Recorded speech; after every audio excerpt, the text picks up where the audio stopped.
பெரியார் திராவிடக் கழகத்தின் செயலாளர் அண்ணன் கொளத்தூர் மணி அவர்கள் வீர வணக்கம் செலுத்தி உரை நிகழ்த்துகிறார்.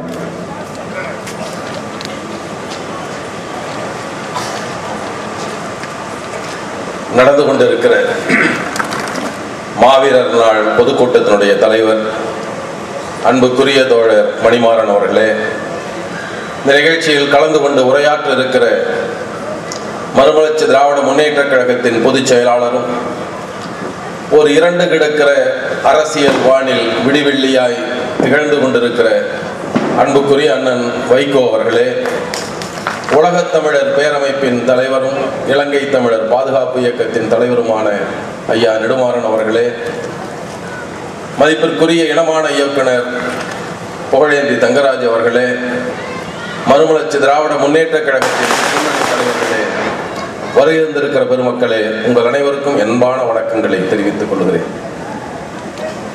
இன்றைய நாள் மாவீரர் நாள்.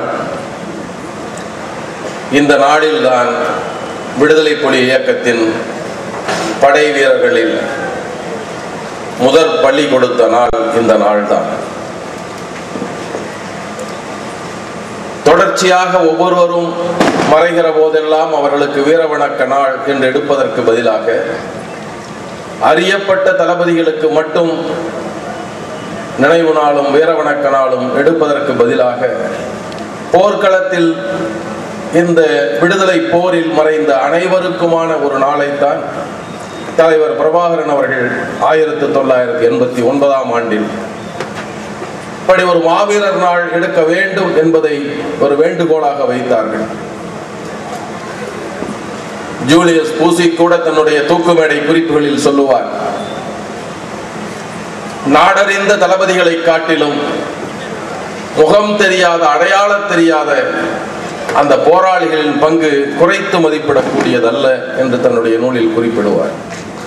அப்படித்தான் எங்கோ யாரும் அறியாமல் இந்த விடுதலை போரில் மறைந்த விடுதலை புலிகளில் பல பேர் தங்கள் தலைவரின் முகத்தை காணாமல் ஒரு நாள் கூட அவரை சந்தித்திருக்காமல் தங்கள் உயிரை கொடுத்திருக்கிறார்கள். அவர்களுக்கு தலைவரை கண்டு அவரோடு நின்று கொண்டு புகைப்படம் எடுத்துக்கொள்ள வேண்டும் என்றோ அல்லது தன்னுடைய முகம் தலைவருக்கு அறிமுக ஆக வேண்டும் என்றோ அவர்கள் எப்போதும் எண்ணியதில்லை. தங்கள் நாட்டின் விடுதலையை முன்னெடுத்து செல்ல வேண்டும். அதற்காக நாம் நம்பிக்கையோடு ஏற்றுக்கொண்டிருக்கிற தலைவரிடுகிற கட்டளைகளை எந்த விதமான தயக்கமும் இல்லாமல் ஏற்று நடத்த வேண்டும் என்பதுதான் அவருடைய எண்ணமாக இருந்திருக்கிறது.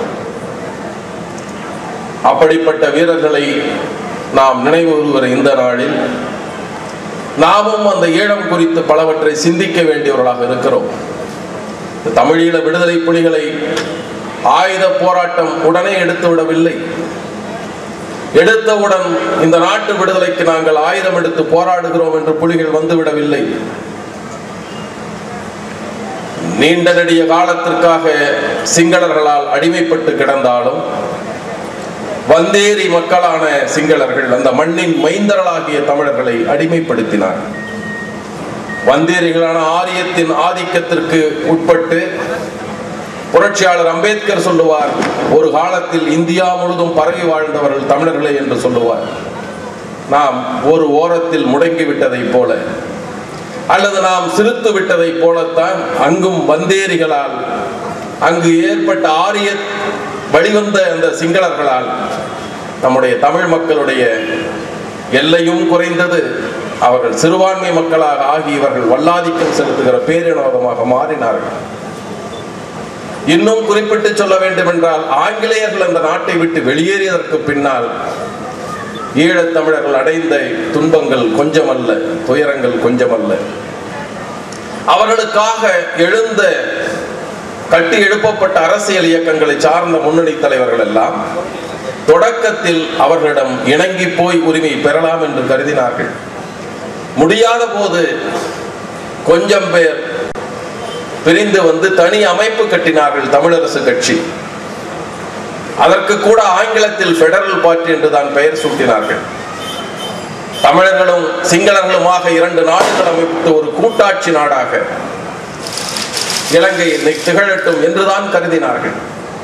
ஆனால் அதுவும் தோற்றுவிட்ட பின்னால் அவர்களுடைய இந்த அரசியல் ரீதியான அறவழியில் எழுப்பப்பட்ட குரல் கூட மறுக்கப்பட்ட பின்னால் இந்த இனத்தோடு இணைந்தே வாழ முடியாது என்ற சிந்தனைக்கு வந்த பின்னால் தான் அந்த அரசியல் தலைவர்கள் ஒரு முடிவெடுத்தார்கள். சிதறி கிடந்த இயக்கங்கள் எல்லாம் ஒன்றாகி ஒரு ஐக்கிய விடுதலை முன்னணியை தமிழர்களுக்காக கட்டினார்கள். கட்டியது மட்டுமல்ல, அந்த மாநாட்டில் ஒரு தீர்மானமும் செய்தார்கள். தனி ஈழம்தான் தீர்வு என்பதே அந்த தீர்மானம். தீர்மானம் செய்ததோடு அவர்கள் விட்டுவிடவில்லை. தங்கள் தீர்மானத்தின் மீது அடுத்து வந்த தேர்தலில் இதை ஏற்றுக்கொள்பவர்கள் எங்களுக்கு வாக்களியுங்கள் என்று தேர்தல் அறிக்கையாக ஒற்றை கோரிக்கையோடு தேர்தலில் போட்டியிட்டார்கள். 90% மேலான மக்கள் அவர்களுக்கு வாக்களித்து அந்த தமிழீழ கோரிக்கைக்கு அவர்கள் ஆதரவு காட்டினார்கள். ஏற்பேசவை கொடுத்தார்கள். இது கட்சி தலைவர்கள் எழுப்புகிற கோரிக்கை மட்டுமல்ல, வெகு மக்களாகிய பொதுமக்களாகிய நாங்களும் ஏற்றுக்கொள்ளுகிறோம் என்பதை ஈழ மக்கள் அப்போதே வெளிப்படுத்தினார்கள். 76ஆம் ஆண்டில் தொடர்ச்சியாக அதற்கு பின்னால் ஒவ்வொரு உள்ளாட்சி தேர்தல் வந்த போது புலிகள் இயக்கம் உள்ளாட்சி தேர்தல்களை புறக்கணியுங்கள் என்று சொன்னது. 83ஆம் ஆண்டில் நின்று போரிட்டுக் கொண்டிருந்த 5 இயக்கங்களில் ஒரு இயக்கம்தான் புலிகள் இயக்கம். அதிலும் 3ஆம் நிலையில் எண்ணிக்கையில் இருந்த இயக்கம் தான் விடுதலை புலிகள் இயக்கம். ஆனாலும் கோரிக்கை யார் விட்டார்கள் என்று கருதவில்லை. என்ன கோரிக்கை என்பதை தமிழ் மக்கள் பார்த்தார்கள். உள்ளாட்சி தேர்தலில் 90% மேல் வாக்களிக்காமல் புறக்கணித்தார்கள். இப்படி ஒவ்வொரு கட்டத்திலும் 2004ஆம் ஆண்டில் நடந்த தேர்தல், இப்படி அந்த தேர்தலிலும் தலைவர் பிரபாகரன் தலைமையை ஏற்றுக்கொண்ட இயக்கங்கள் ஒன்றிணைந்து நின்றபோது அந்த கூட்டணிக்கும் அனைவரும் வாக்களித்தார்கள். 24 பேரில் 23 பேர் தேர்ந்தெடுக்கப்பட்டார்கள். ஒருவர் வேறு யாரும் இல்லை, இந்த டக்ளஸ் தேவானந்தா தான். அவர் நின்ற தொகுதியில் யாரும் வாக்களிக்க முடியவில்லை. வாக்களிக்க விடாமல் வேண்டியவர்களை மட்டும் வாக்களிக்க செய்து வெற்றி பெற்றார் அந்த தொகுதியில். ஆனால் மற்ற அனைத்து தொகுதிகளிலும் புலிகளின் தலைமையை, தலைவர் பிரபாகரின் தலைமையை ஏற்றுக்கொண்டவர்கள் தான் வெற்றியடைந்து முடிந்தது. ஆக இந்த ஈழ மக்களின் கோரிக்கை தனி ஈழம்தான் என்பதை அரசியல் ரீதியாக தேர்தல் வழியில் தங்களுடைய வாக்குகளை செலுத்தி ஈழ மக்கள் ஏற்றுக்கொண்டிருக்கிறார்கள். இது ஒரு பக்கம் இருக்க, 76இல் அறிவித்த தலைவர்கள் அவருடைய போராட்டத்தை அறவழியில் எடுத்தார்கள். எங்கள் கோரிக்கையை ஏற்றுக்கொள்ளுங்கள், இந்த கோரிக்கை எங்களுடையது என்றெல்லாம் அறிவித்தார்கள். தனியாக அஞ்சல் தலை வெளியிட்டு உங்களுக்கும் எங்களுக்கும் தொடர்பில்லை, நாங்கள் தனியே அஞ்சல் சேவை செய்கிறோம் என்று தபால் தலை தனியாக வெளியிட்டார்கள். இப்படி பல போராட்டங்கள் அறவழியில் நடந்தன. ஆனால் அனைத்தையும் ஆயுதம் கொண்டு அடக்கியது அந்த வன்முறை அரசு. அதற்கு பின்னால் எழுந்த இயக்கங்கள், ஏராளமான இளைஞர்கள் ஆயுதம் எடுக்க தொடங்கினார்கள். காரணம், ஆயுதத்தின் வழியாகத்தான் இந்த அரசுக்கு நாம் பதில் சொல்ல முடியுமே தவிர அறவழி போராட்டம் வெல்லாது என்றுதான் கருதினார்கள். சிங்களம் மட்டுமே ஆட்சி மொழி என்று சொன்னபோது அதற்காக காளிமுகத்திடலில் உண்ணாநிலை போராட்டத்தை எடுத்த தலைவர்களை தாக்கினார்கள் சிங்கள காடையர்.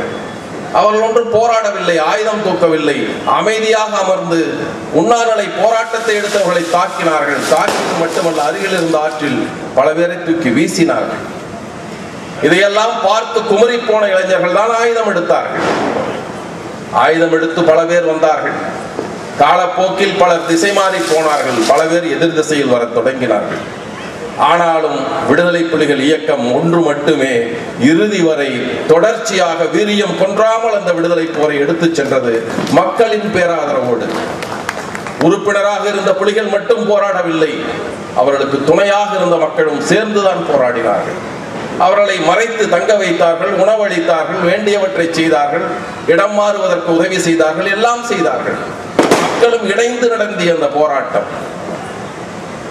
இந்த போராட்டம் எப்போதும் தங்களுடைய இறையாண்மையை ஒரு நாடு நிலைநிறுத்திக் கொள்ள வேண்டும் என்றால் தங்கள் எல்லையை மீட்பதில் தான் அது இருக்கிறது. இதுதான் எல்லை என்று வரையறுப்பது, அந்த எல்லையில் தங்கள் ஆட்சியை நிறுவிக்கொள்வது, தொடர்ந்து அந்த மக்களுக்கு சேவை செய்வது, ஆட்சி நடத்துவது என்பதுதான். அதை புலிகள் செய்து காட்டினார்கள். தங்களுடைய நிலத்தை மீட்டார்கள், ஒரு அரசை நிறுவினார்கள், காவல்துறை உண்டு, நீதிமன்றங்கள் இயங்கின, தனி வங்கிகள் இயங்கின, எல்லா நலத்திட்டங்களும் செய்வதற்கான சேவை பிரிவுகள் தொடங்கப்பட்டன. அவர்களுக்கான பொதுவாக ஒரு அரசு என்னென்ன நலப்பணிகளை செய்ய வேண்டுமோ அனைத்தையும் செய்தார்கள். பாதிக்கப்பட்ட மக்களுக்கு மறுவாழ்வு, பிள்ளைகளை இழந்த பெற்றோர்களை பாதுகாப்பதற்கான அமைப்புகளை நிறுவினார்கள். பெற்றோரை இழந்த பிள்ளைகளுக்கான நிறுவனங்களை நிறுவினார்கள், அவர்களை பாதுகாத்தார்கள். தலைவர் பிரபாகரன் நேரடி பாதுகாப்பில் அந்த பிள்ளைகள் வளர்ந்தார்கள். ஒரு அரசு கூட செய்யாதவற்றை புலிகள் செய்தார்கள். தங்களுக்கென்ன ஒரு நிலத்தை நிறுவிக்கொண்டார்கள். நிறுவிக்கொண்ட அந்த நிலத்திற்கான அங்கீகாரம் ஒன்றுதான் வேண்டும், சர்வதேச நாடுகள் ஏற்றுக்கொள்ள வேண்டும். ஒரு கட்டத்தில் ஏற்றுக்கொண்டது நாடு. 2002ஆம் ஆண்டு நடத்தப்பட்ட போர் நிறுத்த ஒப்பந்தத்தில் ஒரு தரப்பில் தலைவர் பிரபாகரன் கையெழுத்திட, ஒரு தரப்பில் சிங்கள ஆட்சி தலைவர் ரணில் விக்ரமசிங்கே கையெழுத்திட்டார். எல்லைகளை வரையறுத்துக் கொண்டார்கள். இதோடு நீ நின்று கொள், இதோடு நீ நின்று கொள், உனக்கு என்ன நிபந்தனை, இவருக்கு என்ன நிபந்தனை என்று சர்வதேச நாடுகளும் ஏற்றுக்கொண்டு விட்டன. ஆக நிலத்தை கைப்பற்றினார்கள், ஆட்சி நிறுவினார்கள். உலக நாடுகளின் அங்கீகாரமும் இந்த ஒப்பந்தத்தின் போது கிடைத்தது. என்று எல்லாம் கிடைத்த பின்னாலும் அடைந்த நாட்டை அப்படித்தானே பாலஸ்தீனத்தில் அப்படித்தானே நடந்தது. அதற்கு பின்னால் நடந்த போர்தான் சிங்கள மக்கள் அரசுக்கும் தமிழர்களுக்குமான போர். ஏனென்றால் அந்த போரை தலைமையேற்று நடத்திய ராஜபக்சேவை தமிழ் மக்கள் தேர்ந்தெடுக்கவில்லை. புலிகள் வேண்டிக் கொண்டார்கள் மக்களை, இது நமக்கான தேர்தல் அல்ல, சிங்கள மக்கள் அவர்களுக்கான தலைவரை தேர்ந்தெடுத்துக் கொள்ளுகிறார்கள், அது நமக்கு எந்த பங்கும் இல்லை, நம்முடைய தலைமையை நாம் தேர்ந்தெடுக்கவில்லை, நீங்கள் ஒதுங்கி நில்லுங்கள் என்று சொன்னார்கள். தமிழ் மக்கள் வாக்களிக்கவில்லை. இன்னும் சொல்லுவார்கள், ஆயுதம் கொண்டு மிரட்டினார்கள் புலிகள் என்று இங்கிருப்பவர்கள் எழுதுவார்கள், எழுதினார்கள். அந்த மடையர்களுக்கு தெரியாத யாழ்ப்பாணம் சிங்கள ராணுவத்தின் பிடியில் தான் இருந்தது. ஆனால் 1.2% மக்கள் மட்டுமே வாக்களித்தார். சிங்கள ராணுவத்தின் பிடியில் இருந்த போது கூட அந்த மக்களை வாக்களிக்க செய்ய முடியவில்லை. இப்படிப்பட்ட அனைத்து விதத்தையும் எடுத்துவிட்ட இந்த நாட்டை அழிக்கத்தான் சிங்களர்கள் மட்டுமல்ல தோழர்களே, நாம் தெரிந்தோ தெரியாமலோ விரும்பியோ விரும்பாமலோ உறுப்பியம் வகிக்கிற இந்தியாவும் தான் அதற்கு உதவியது. எதிரி நாடுகளோடு இணைந்து இயங்கினார்கள். பாகிஸ்தானுக்கு நமக்கும் பெரிய பகை, சீனாவுக்கு நமக்கும் முட்டல் மோதல்கள் உண்டு. ஆனாலும் இந்த போரில் எதிரிகள் எல்லாம் ஒன்றாய் நின்று நம் இனத்தை அழிப்பதற்கு, நம் இனத்தின் அரசை அழிப்பதற்கு, பாதுகாவலர் என்ற புலிகளை அழிப்பதற்கு போர் நடத்தினார்கள். ஒரு தற்காலிக பின்னடைவை நாம் சந்தித்திருக்கிறோம், உண்மைதான். ஆனாலும் தேவை இருக்கிறது. தலைவர் பிரபாகரன் அவர்கள் போரை தொடங்கிய போது முடியுமா முடியாதா என்று சிந்தித்து போரை தொடங்கவில்லை, தேவையா இல்லையா என்று சிந்தித்தார். எனவேதான் போர் நடந்தது. இப்போதும் தேவை இருக்கிறது, முடியுமா முடியாதா என்ற கேள்வி இல்லை, தேவை இருக்கிறது. உணர்ச்சி கவிஞர் காசி ஆனந்தன் சொல்லுவார், விழ விழ எழுவோம், ஒன்று விழ 9 எழுவோம் என்று சொல்லுவார்.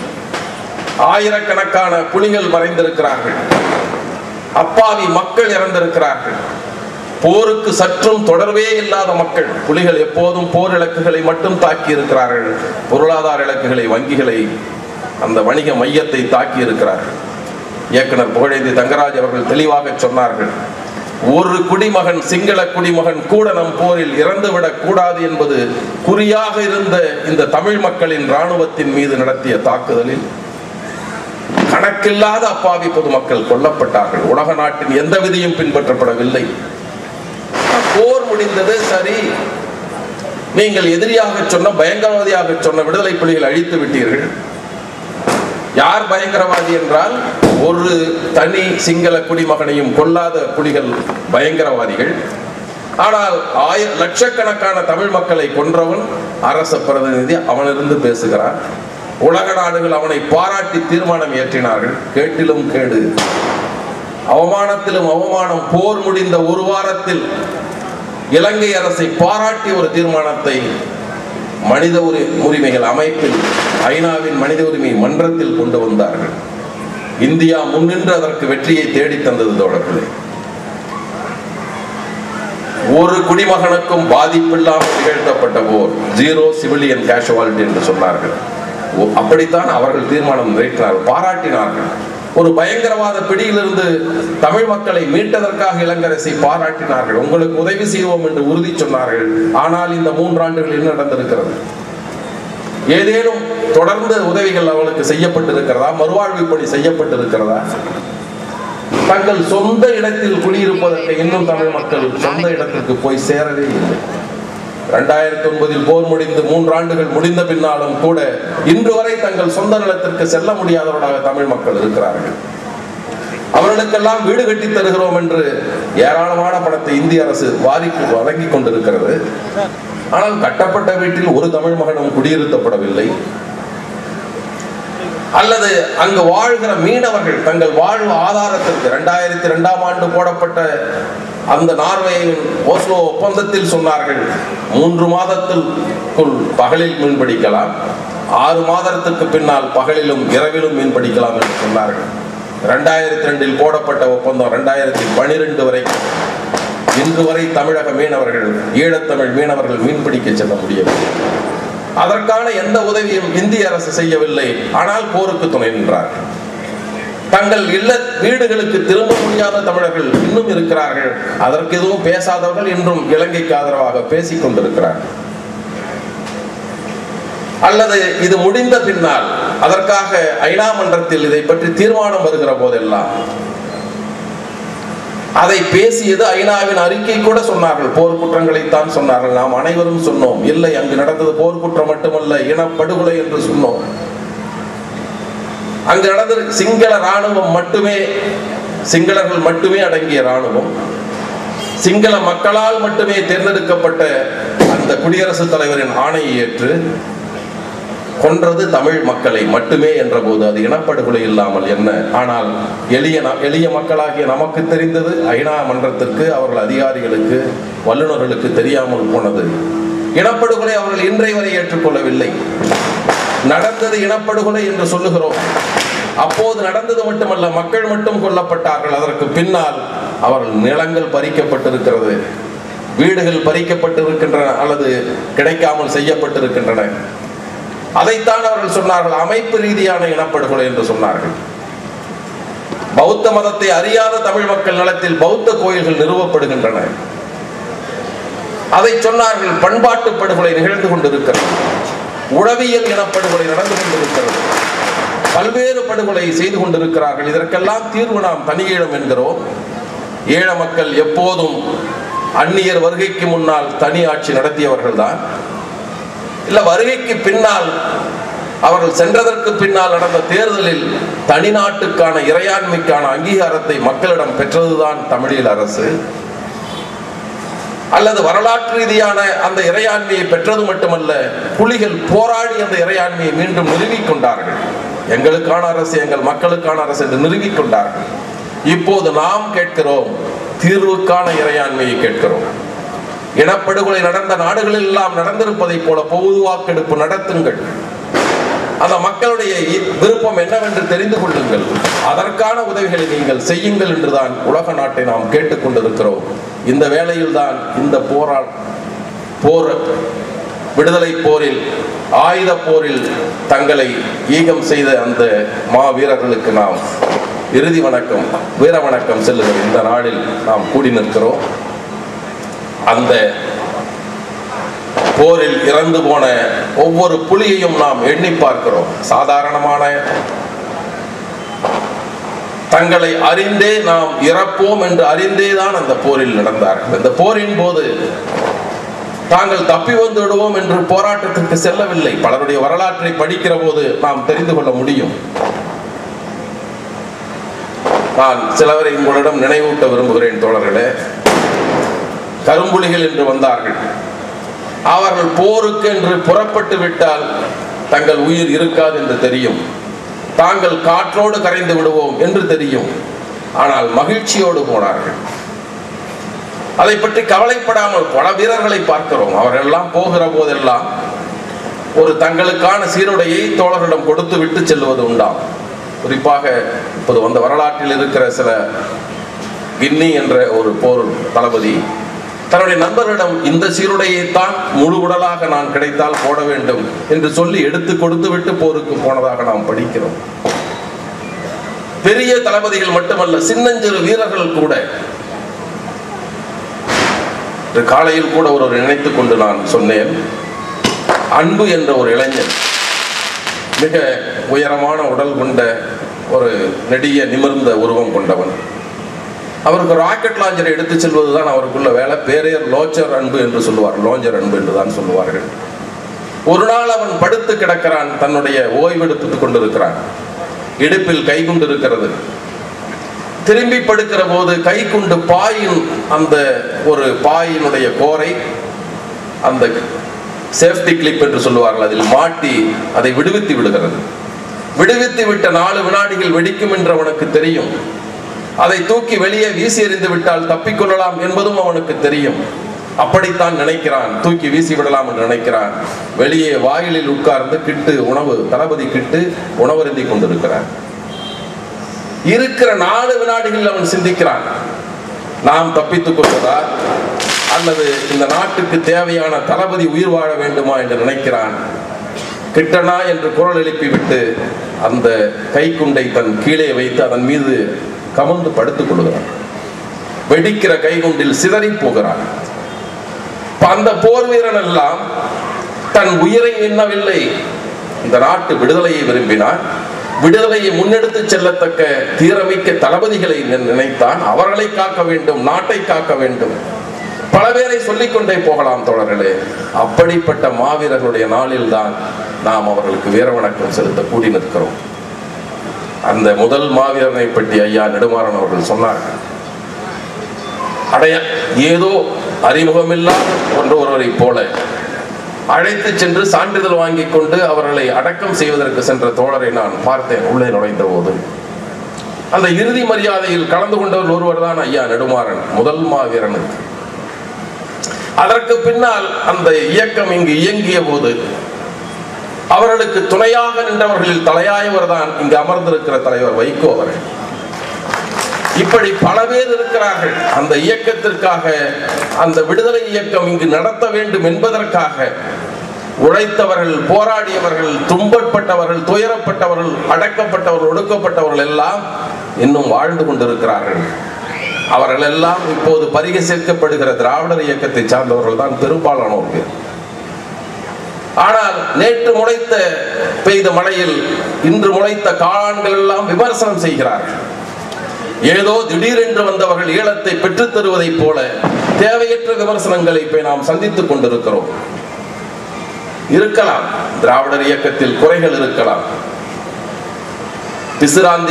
பிசிராந்தியார் என்ற ஒரு புரட்சி கவிஞரின் காவியத்துக்கு தான் சாகித்ய அகாதமி பரிசு கொடுத்தார். அது எப்போதும் உப்பு சொப்பு இல்லாததுக்கு தான் கொடுப்பார். புரட்சி கவிஞர் யார் என்றால் அமைதி எழுதினார், குடும்ப விளக்கு எழுதினார் என்றுதான் சொல்லுவானே தவிர அவருடைய புரட்சி கவிதைகளை சொல்ல மாட்டார். பெரியார் யார் என்றால் அவர் தென்னை மரங்களை வெட்டினார், கதர் மூட்டைகளை சுமந்தார், இதைத்தான் சொல்லி தருவான். அவருடைய புரட்சிகர கருத்துக்களை நமக்கு அறிய தர மாட்டார். அப்படிப்பட்ட ஒரு பிசிராந்தியார் நாடகத்தில் சொல்லுவார் புரட்சி கவிஞர், ஆலமரத்தடைய அரசனும் அமைச்சனும் அமர்ந்து கொண்டு பேசிக் கொண்டிருப்பார்கள். மேலே இருந்த ஒரு பறவையின் எச்சம் அரசனின் தோள் மீது வந்து விழும். அவர் சினத்தோடு நிமிர்ந்து பார்ப்பார். அருகில் இருந்த அமைச்சர் சொல்லுவார், அரசே, இது ஆளின் குற்றம் என்று, ஆளின் மர நிழலில் அண்டிய பறவைகள் செய்த குற்றம் என்று சொல்லுவார். திராவிடர் இயக்கத்தின் குற்றம் என்று, திராவிடர் இயக்கத்தில் அண்டிய பறவைகள் செய்த குற்றம். இன்று திராவிடர் இயக்கத்தை பேச தொடங்கி இருக்கிறார்கள். அன்றும் இன்றும் என்றும் இந்த தமிழ் மக்களுக்கான கருத்தியல் போரை, அரசியல் போரை நிகழ்த்தி கொண்டிருக்கிற இயக்கத்தின் நாங்களுடைய 100ஆண்டு விழா. இதையெல்லாம் சிந்தித்து பார்க்க வேண்டியவராக நாம் இருக்கிறோம் தோழர்களே. இந்த நாளில் மறைந்துவிட்ட தோழர்களுக்கு வீர வணக்கம் என்பது என்ன? ஒரு நிமிடம் மௌனமாக இருப்பதா அல்லது வீர வணக்கம் என்ற முழக்கம் இடுவதா? இல்லை தோழர்களே. அவர்கள் எந்த கருத்தை நெஞ்சில் ஏந்தி இந்த போரில் தங்கள் உயிரை துறந்தார்களோ அந்த கருத்துக்கு ஆதரவாக செயல்படுவதுதான் உண்மையான வீர வணக்கம். எதிர்வருகிற காலத்தில் தலைவர் மீண்டும் வந்து விடுதலை போரை நடத்தக்கூடும், அல்லது அரசியல் அரங்கில் அரசியல் நகர்வின் வழியாக ஈழத்திற்கான அங்கீகாரத்தை பெறக்கூடும். அது எதுவாக இருந்தாலும் சரி, நாம் அவர்களுக்கு காட்டுகிற மரியாதை என்பது, உண்மையான வீர வணக்கம் என்பது, அது ஆயுத போரானாலும் சரி, அறவழி போரானாலும் சரி, அரசியல் நகர்வானாலும் சரி, நாம் கூட நிற்பதுதான். எனக்கெல்லாம் ஒரு விருப்பம் எப்போதும் உண்டு. நான் இன்றும் கருதுகிறேன், இந்த அரசு, சிங்கள அரசு பேச்சுவார்த்தைக்கு வர முடியும் என்றால் வலுவான ஆயுதப்படை இராணுவம் தமிழர்கள் கையில் இருந்தாலொழி அவர்கள் வரமாட்டார்கள். இருந்த போதே ஏமாற்றியவர்கள். எனவே அப்படி ஒரு விடுதலை படை எழுந்து வராதா என்ற எண்ணம் நமக்கு இருக்கிறது.